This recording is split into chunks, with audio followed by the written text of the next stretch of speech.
Many computers have been hijacked by the Olpair pop-up virus that seems to be very annoying. Bear with us and follow instructions for a few minutes and you will remove this virus with little or no effort.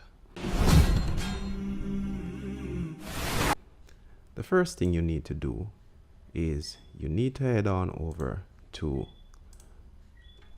www.komodo.com. There you'll click on products, then go to consumer products and scroll all the way down the bottom to hijack cleaner. Download the hijack cleaner and run it. When you run it, follow the instructions to clean your PC. Your Olpair hijacker and malware, along with some other malware on your system, will be removed. After which, you restart your computer and there you should be good. Follow these simple instructions to remove the Olpair pop-up virus from your computer.